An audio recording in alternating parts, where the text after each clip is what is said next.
Welcome to another beautiful Tuesday morning for Money Truth Moments with our very own Money Truth expert, Judy Copenbarger. How are you, Judy? I am awesome. Awesome, awesome, awesome. We've been out all around the world the last couple of weeks, having all kind of exciting times and travel fun. Nice. I mean fun, like you show up and your luggage doesn't, things like that. So it's been an Excellent. exciting couple of weeks, family and friends in town when we got back, and it's been great. What a way to wrap up summer. How has your last couple of weeks gone? Well, not as exciting as yours, obviously, but hey, we're doing the best we can here. You got a nice Oh, tan. So great. Yeah. Looks like you had some sun, right? a little bit. Yeah, a little bit. Yeah, it was great. Okay. Yeah, very nice. Yeah, we're out speaking. We had a conference in Aruba that Larry and I both spoke at, and then we were Nice. out in Colorado at another conference. So out there Wow. trying to make a difference in our little corners of the world and getting it done. So glad to be back and glad to be talking about this great subject. I can't wait. So today, folks, we're going to talk about wrapping up the summer fun without breaking the bank. Right? We're winding down. Actually, some schools are already back in session this week as of Mhm. yesterday, which is crazy to me. It's so early. I know it's really early. Very early. So if you're not one of those folks going back to school early, make sure that today you listen. If you are back to school, you still need to listen because all of this applies to you just as well. So, what do you say we get started? I am ready. Let's do it. Okay, so let's talk about budget-friendly activities for like the last weeks of summer, right? Especially for those that are probably going to be starting in September, maybe late August as well too. What's that last hurrah that we can do, right? Budget-friendly. Oh, get outside, get some vitamin D, let the kids run, play, go to the parks. Parks are free, right? Parks are fun. You make new friends and it's just great. So I think that's fun. Scavenger hunts.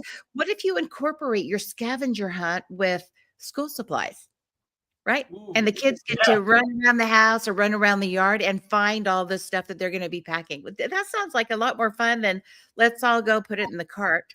I don't know. I just like making things fun like that. Go to a museum. You can have a scavenger hunt or a little education. Get those juices flowing again, learning juices, right? Because school's Mhm. coming up. Children's museums.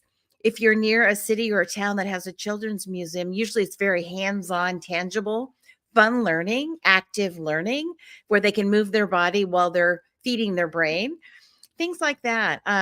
Visit the thrift stores.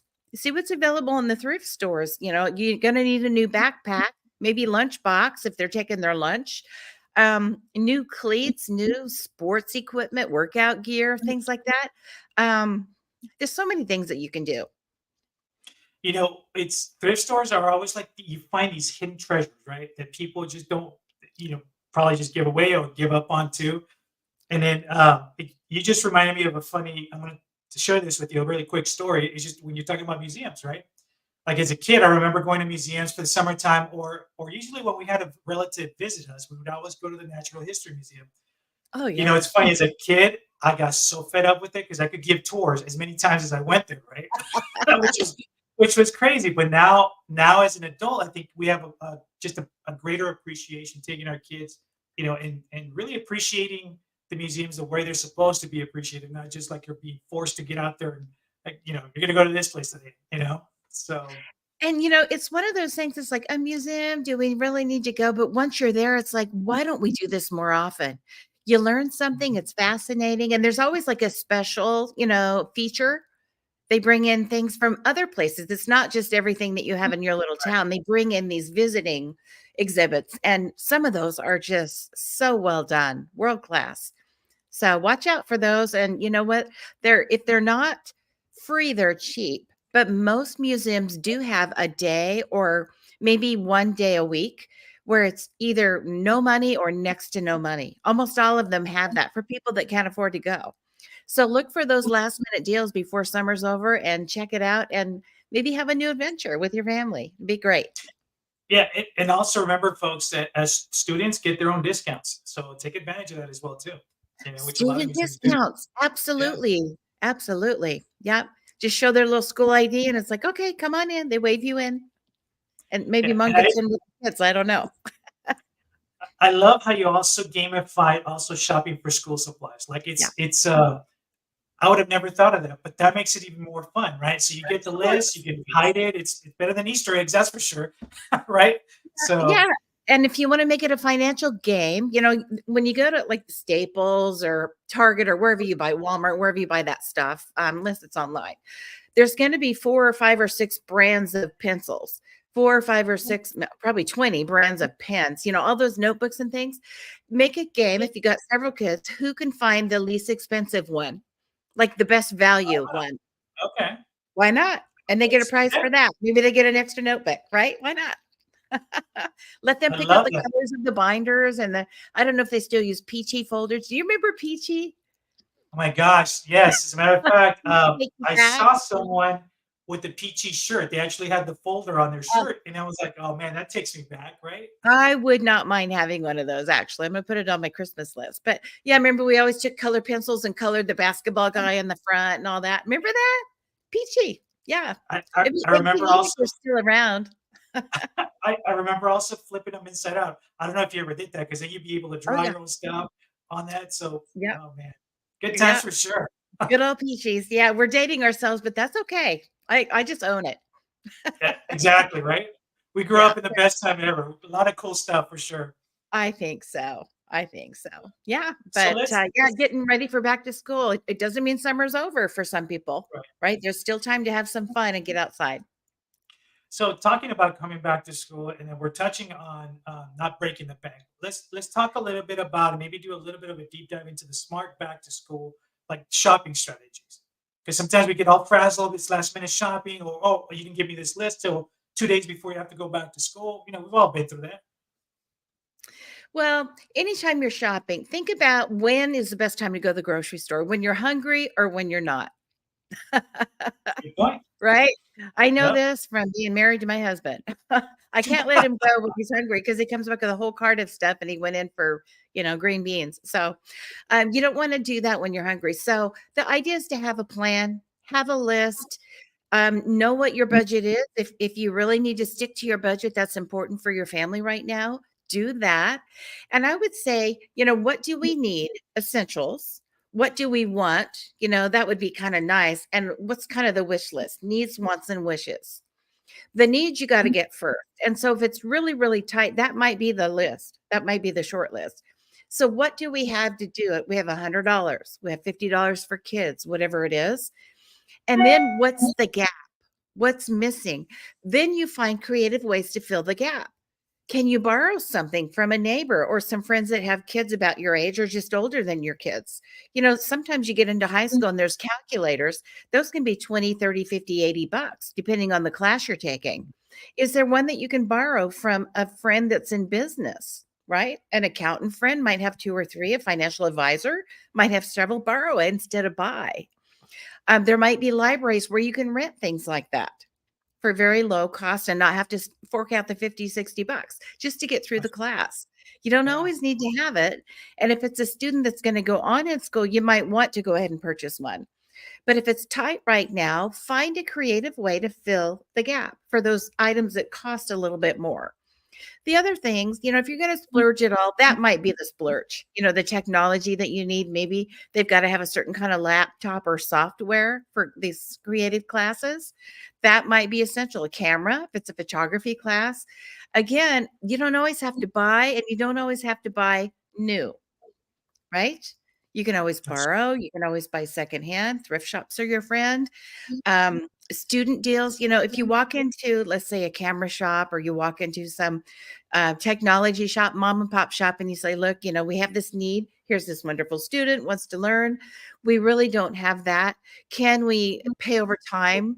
I mean, always ask for the deal if you really need the deal right now, or if you've got a lot of kids. We tended to have litters, so it got expensive. It bottlenecked at times. And if that's you, there are ways to get it done. Be creative, always ask. And try to avoid buying new and putting it on the credit card if you can. And then, as we've discussed before, and I will always discuss, plan, plan. I'm a planner, right? Plan, plan, plan. Why not just do that? And so you think about, let's get through, get the kids in school, get what we need now, backpacks and all those things we need, new outfit for the photos, whatever. But let's put a little bit of money away every paycheck or every month for next year. So we don't have that critical moment where we go, we don't have it. We've got to buy it right now. We don't have it. Credit card, extra interest. But if you plan ahead and pretend like you're paying that credit card bill without the interest all year long, putting a little away for your back to school fund or your summer fund, as we've discussed the last few fun weeks, then you'll have it next year and you don't have to worry about using a credit card or overspending. All kinds of things you can do if you just take a little time to plan. The other thing that I like to add to what you just shared is also that I don't think a lot of parents are aware of the fact that there's student discounts also in technology. So there's a lot of companies, and I'm not going to name them on here, but that offer those discounts, and sometimes they're very significant. Two, three, $400 off different type of technology that you may use, and I don't think folks are taking advantage of it. In my world, I always think about, you never want to pay full price for things because as a student, if you're a teacher also, there's all these discounts on, software and hardware. You just have to look, and Yeah. you'll be surprised. It's worth looking because of the amount of money you're going to save. Yeah, and don't be afraid to call the school and say, "Hey, do you have a sugar daddy there, or is there a program there, or are there resources that you keep available for kids that really need a little help with some of these bigger ticket items? Are there resources that we can use there?" And they're going to go, "Yeah, there's a whole closet back here of all that stuff." Done, True, right? And you could true. save hundreds of dollars just by asking the question.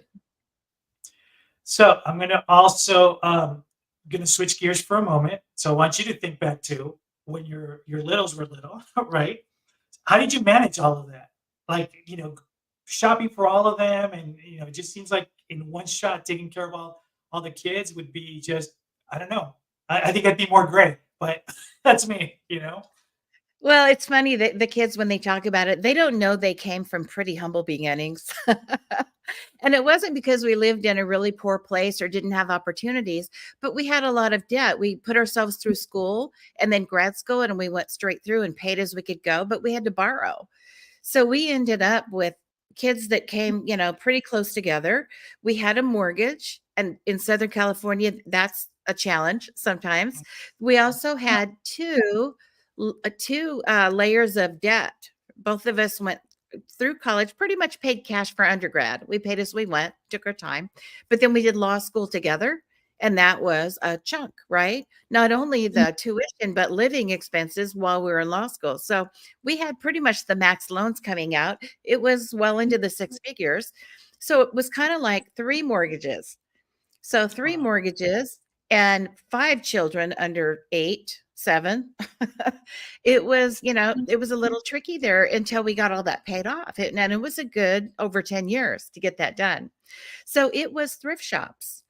And for their outfits, they didn't know it, but we would go to the wonderful store and secondhand toys, secondhand outfits. I would clean up their outfits and their toys, take them back, and then they give you credit at the store, right? Because they'd resell them. And then we get the next set of things, new toys and new clothes and things like that. So we did that their whole little, while they were little, they didn't know any other way. I remember walking through the mall, and there are many where we live. Walking through the mall and looking at the shoe store. That's what my dad did as I grew up. He had children's shoe stores, and thinking, wow, to walk through the mall and just buy some children's shoes, high end, the nice Stride Right, the Stride Right store. Remember that one? I And remember just that. be able to buy the cute ones in the window for my child. Oh, I thought, who gets to do that? One day I'm going to go in there and it won't even matter what they cost. I just want to be able to do that for them.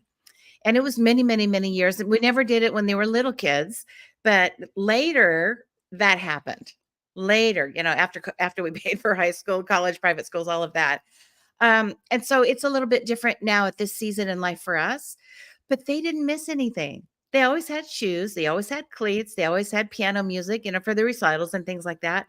They had what they needed to have some really great experiences and opportunities, but we never got to overdo it. And sometimes I just wanted to average do it. And it wasn't an option. They didn't know it, right? Because you don't have to tell them, oh, we can't afford it. Right. And that would never come out of my mouth still today. I would never say that. It's just like, get more money, right? But there was a time, a bottleneck where we just didn't have the means or the time to go get more money at the time. So I don't know why I kind of, diverted there a little bit, but there are No. creative ways to get it done that don't have to be costly and don't have to feel like you're missing out, Mhm. right? It just might be that you're in a season where you can cover the needs, but maybe not a lot of wants and maybe no wishes right now. But remember, it might be a bottleneck, but it's temporary. All of that is temporary. Things change. You make more money, you grow in your career, the kids grow up, they become self sufficient. All of that changes. And I always say, if you don't like the season you're in, just wait. It will change. It always gets better. Yeah, and this is why I love when you share about your life and you share about your kids because it's the real deal. You're not, this is stuff that you've experienced that a lot of people watching can relate to this, right? We all grew up in one way or another. Either we struggle on certain things, we didn't, or we know somebody that did. But it's always just a reminder of where you began and how you were able to overcome it. And also, we learn from that as well from you too. So I really appreciate you sharing that. Yeah, you never want to underestimate a struggle. I think there's power and benefit and advantage to having struggled. And Yeah, I want to make sure that our kids have that opportunity to struggle and our grandkids. You don't want to right. hand them everything. So, That's true. and I do have a challenge today. Do we have time for a challenge? You know what? It's time for that challenge. Let's do it.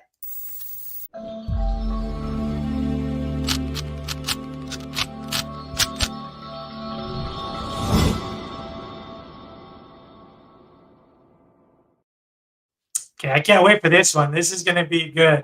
So let's do it. Yeah, it's one of those things. It's so simple, but maybe not easy. Here's your challenge. Whether it's finishing out the summer fun and you're thinking about how do we do it on less, spending less money and not using credit cards, or if you're back to school already, right? So the idea is exactly what do we need? What would be the wish list or the want list? What do we need? What do we have to do it? What is the gap? And then a list of 5 ways to fill the gap that maybe you haven't thought about before 20 minutes ago. Right, because you were just gonna go to the same store you went to last year and the year before and the year before, and that's what all the neighbors are doing. But is there another way for those bigger ticket items to get that done? Instead of brand new pencils, maybe you get one little box of pencils, but you go around the house, you got them in every junk drawer, right? Clean them up, sharpen them up, get the erasers out, maybe just buy some erasers, use the pencils you have. But if you are in that season, what are the creative ways that you can save if that's really important to your family right now? That's your challenge. All right, folks, you've heard the challenge. Please make sure you let us know. Share with us about your challenge. Anything that comes up, also, please share it with us. And if you're not following Judy, please do so at judycopenbarger.today, where it's everything relevant news. All of our social media links are on there as well, too. And we've always said this every week, usually, but make sure that if you have topics that you want to learn about or you want Judy to address, please let us know. Drop us a line. We'd love to talk about it more on the show. And we are here every Tuesday morning at 8 a.m. with the replays on Thursdays at 8 p.m. Judy, any last parting words? Well, if it's still summertime, get outside, play, have a great time. And if you're back to school, get ready. It's going to be an awesome year. You got this. All right. Until next week, take care. Bye bye.